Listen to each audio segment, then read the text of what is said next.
السلام عليكم، عواشركم مبروكه متتبعي جريده تازا سيتي.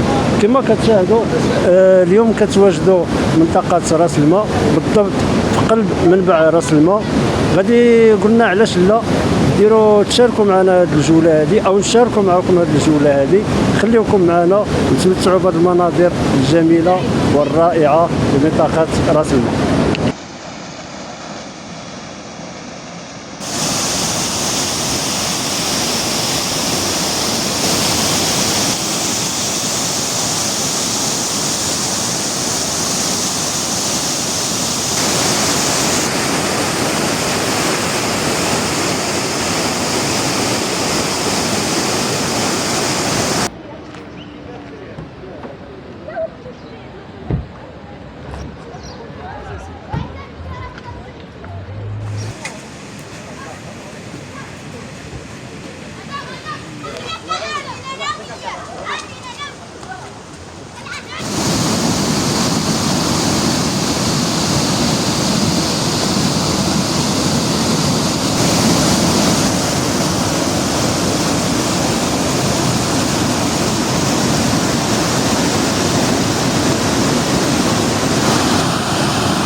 السلام عليكم، معكم عبد القادر التومي في المنطقة راس الماء حدا الشلال. السي عبد القادر، كما كنشوفوا النتيجات ديالك كتبيع الاعشاب. بغينا نعرفوا هاد الاعشاب واش ديال المنطقه هنا في راس الماء او لا غير كتشريها من لا، المنطقة ديال تازا، ماشي ديال راس الماء بالضبط. يعني المنطقة ديال تازا، اقليم تازا. بحال كاين الزعتر، كاين فليو، كاين اوراق السيدار، كاين ازير، غير ديال الغابه ديال الجبل.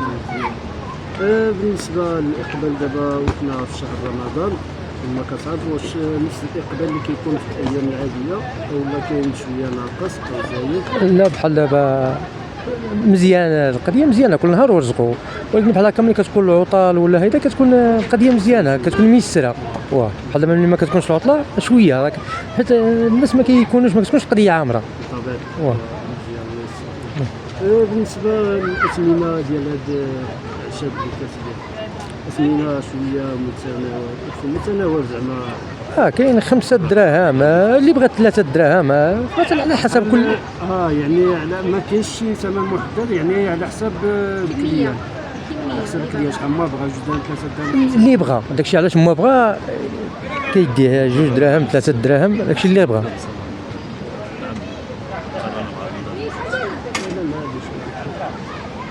هنا شفنا واحد العشبه هادي شنو سميتو؟ هذه الزميته بالعشوب، فيها هضرنا شويه على الزميته بالعشوب. هذه لحقناها على الوالدين كيصاوبوها. فيها ازير، فيها مانتا، فيها فليو، فيها الزعتر، فيها الخروب، فيها النبق، فيها ايلان، فيها القمح البلدي والشعير محمرين، فيها شويه ديال السكر مطحونين. هذه لحقناهم كيديروها للنفيسه. ملي كانت عندنا واحد العاده، المراه النفيسه ملي كتزيد كيديروها في ذاك الوقت، كياكلوها وكياكلوا مع هذاك الناس اللي كيجيو هاد الزميطه. يعني هاد الكميه ديال هاد العشوب اللي كيتواجد اللي فيها والثمن 20 درهم، الصراحه ثمن مناسب. غير كنصاوب حيت كنصاوبها في الدار ديالي. بحال بالنسبه لهذه اللي حدا هذا كاين هنا النبق والخروب مشروكين. شنو هو النبق مع الخروب؟ هذه 450 غرام 20 درهم.